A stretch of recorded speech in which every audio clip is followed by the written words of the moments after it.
Hi, I am Dr. Sai Prasad Reddy. Welcome to Software Testing Tutorial. We are going to discuss about the topic Requirements Traceability Matrix. Shortly it is called as RTM. Now, so this Requirement Traceability Matrix is a document. It's very important to document in the testing process. This Requirements Traceability Matrix will be prepared by, this document will be prepared by senior software test engineers or sometimes test leads. The main objective of preparing this Requirement Traceability Matrix is for the coverage. What coverage? For the requirements coverage. That means if the project is having, say example, if the project is having 100 requirements, now with the help of this Requirement Traceability Matrix, we can verify and we can check or we can link each and every document with respect to some other documents. That means, for example, whether all these 100 requirements are covered in all the test levels or not. That means each and every requirement has to be covered in unit testing, integration testing, system testing and user acceptance testing. To verify, to check whether each and every requirement is covered in all the test levels or not. That we have to do as a testing software engineer. In the perspective of software testing, each and every requirement has to be covered for all these 4 test levels: unit testing, integration testing, system testing and UAT. And also each and every requirement has to be covered in functional requirements document as well as in the design documents. This we have to check. For this purpose, this Requirement Traceability Matrix document is designed. Now see, this RTM is an important document used to check or to verify whether all the requirements are linked to test cases for all the test levels or not. Test levels, here test levels means unit testing, integration testing, system testing, user acceptance testing. Now, whether each and every requirement is linked to all the test cases which are designed for all the test levels or not. This RTM will ensure that whether all these requirements are covered in the testing phase or not. That means all the requirements should be covered in the testing phase. That means all the requirements should be tested properly in all these 4 levels of testing. Right? Now, the requirements tracing is the process of documenting the link between the requirement and for the system and also the other work products which are developed for implementation and verification of these requirements. This we will discuss. This point we will discuss. Now, what are these work products? Say, if the requirements, now each and every requirement will be taken, the client's requirement will be taken from the BRS document, Business Requirements Specification Document. This Business Requirements Specification Documents will be designed in the perspective of the business. Now, each and every requirement in the BRS document should be transformed into technical requirements like software requirement specifications or functional requirement specifications. These FRS, that is functional requirement specifications, will be documented. The name of that document is called SRS document or FRS document. Now, if you take this work product FRS document, we have to check whether each and every requirement from the BRS document is covered in the SRS document or not. And the design specifications. Design specifications means design phase. Here in the design phase, we will have high-level design documentation and low-level design documentation. Now, each and every requirement is covered in the design specifications or not. We have to check. And if you take the unit testing test cases, for unit testing, they will design the separate test cases. For integration testing, the team will design separate test cases. For UAT, they will design separate test cases. For system testing, they will design separate test cases. Now, so you have to take each and every requirement and you have to check and you have to verify whether this requirement is covered in the unit testing or not. That means in the unit testing means whether for each and every requirement or the test cases are covered or the test cases are designed and executed or not for unit testing.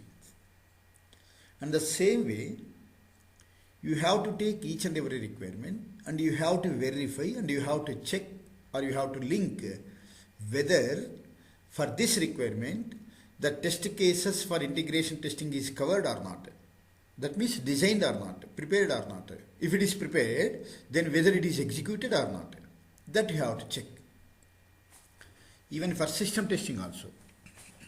You have to check each and every requirement is covered, and for each and every requirement whether the test cases are designed. Design means prepared. Whether all the test cases for each and every requirement is designed and executed for system testing or not.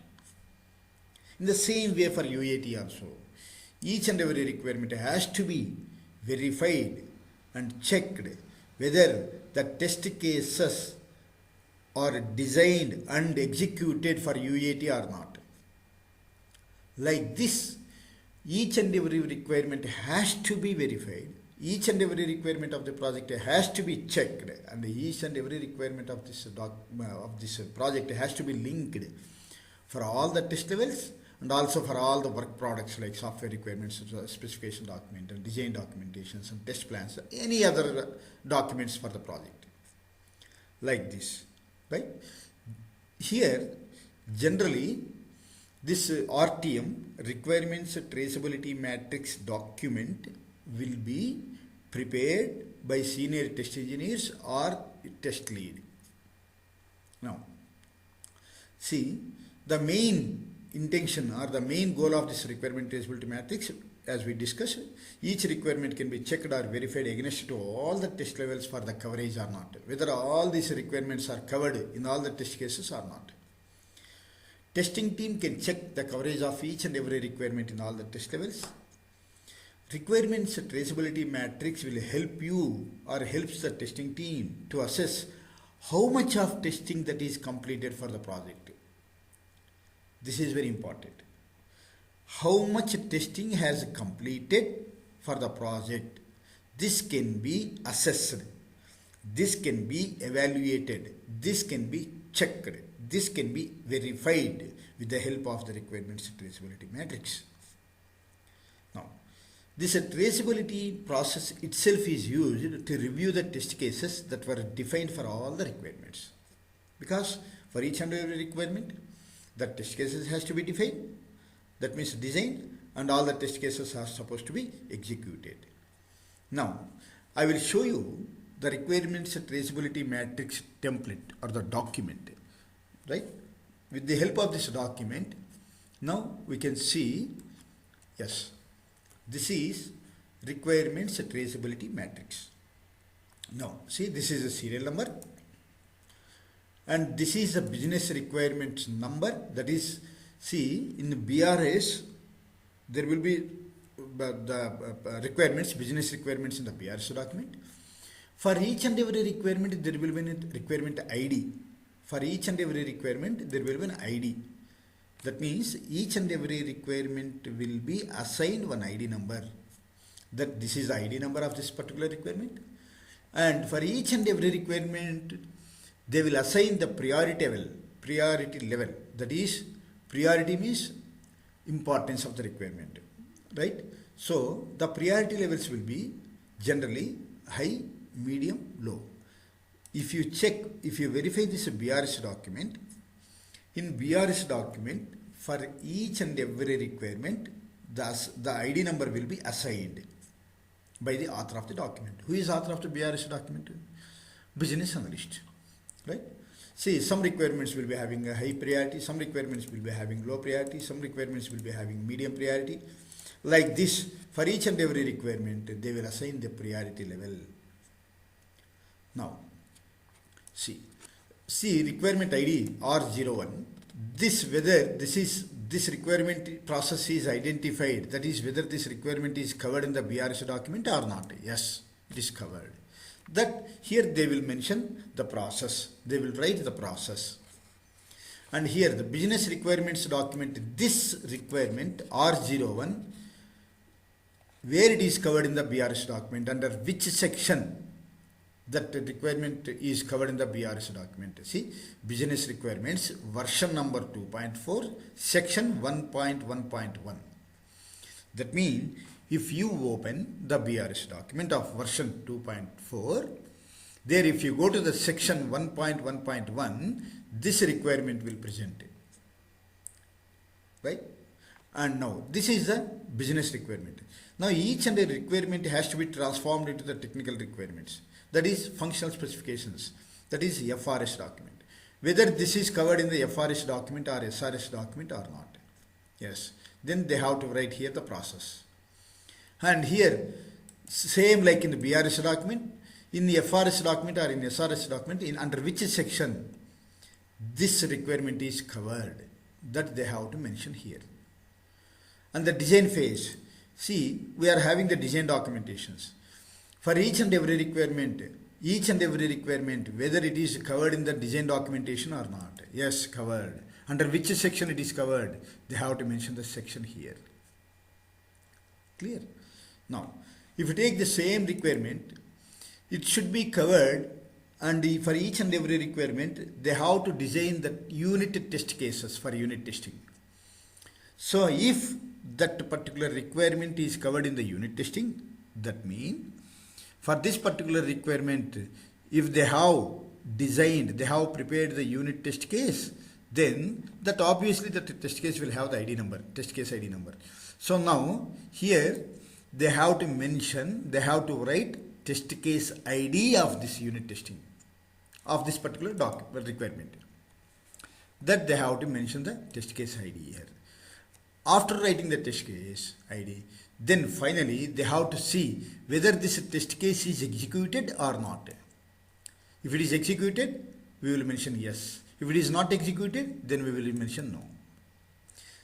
And next, if you take this integration testing, whether this requirement is covered in the integration testing or not. If it is covered, obviously the test case will present. If the test case is present, the test case ID will be there for this particular test case. They have to mention the test case ID for integration testing of that particular requirement. And then here, whether this particular test case in the integration testing is executed or not. We don't bother about the results, whether it is the test case execution is pass or fail. We don't bother. Just we are here checking the coverage, that's all. Whether this requirement in the integration testing is covered or not and executed or not. If it is executed, yes. If it is not executed, no. Now, if you take this system testing, whether this for this requirement, system testing test case is designed or not. If it designed, what is the test case ID of that particular test case? Now, whether this test case for the system testing is executed or not. If it is executed, yes. If it is not executed, no. Now here, if you take this unit testing, UAT, sorry, if it is a UAT, whether this requirement is covered for the UAT testing or not. If it is covered, then what is the test case ID? You have to write only test case ID, that's all. And then at the time of execution, you have to check whether this particular test case is executed or not. If it is executed, yes. If it is not executed, no. And then finally, default column, remarks. If any remarks are there, you have to write the remarks. This is the requirements traceability matrix. See, if we check each and every requirement, now we are mapped each and every requirement with respect to BRS document, with respect to FRS document, with respect to design documentation, and with respect to unit testing, integration testing, system testing, and UAT. Right? Like this, So if you prepare this requirements traceability matrix, there will be no chance of missing any requirement for any testing process, because here clearly we have prepared the document. Here the requirement traceability matrix will give the clarity of the coverage, whether each and every requirement of the project is covered in the BRS document or not, a FRS document or not, a design documentations or not, in all the test levels or not. Like this we will get the clarity. Now, say for example, requirement R12 is a requirement. It is in the business requirement specification document, BRS document version 2.4 under section 1.1.6. That means if you open the BRS document of version 2.4 and if you go to the section 1.1.6, here you will find this requirement with a high priority. And this requirement has to be checked, and this requirement has to be mapped in all the requirement, in all the testing artifacts like FRS document or unit test cases or integration or system or UAT test cases. Clear? So like this, the requirements traceability matrix will be prepared. This is very, very, very important in the interview purpose. So in each and every interview, they will ask you about the requirement traceability matrix. So they will ask about, explain about the requirement traceability matrix. Then simply just you have to explain this document in the interview. Fine. So like this, the requirement traceability matrix will be covered. Right? Thank you. Please subscribe my channel and like my videos, and please share my videos to all the student community and all the students groups, those who are searching for the job in the IT industry for testing. Thank you very much.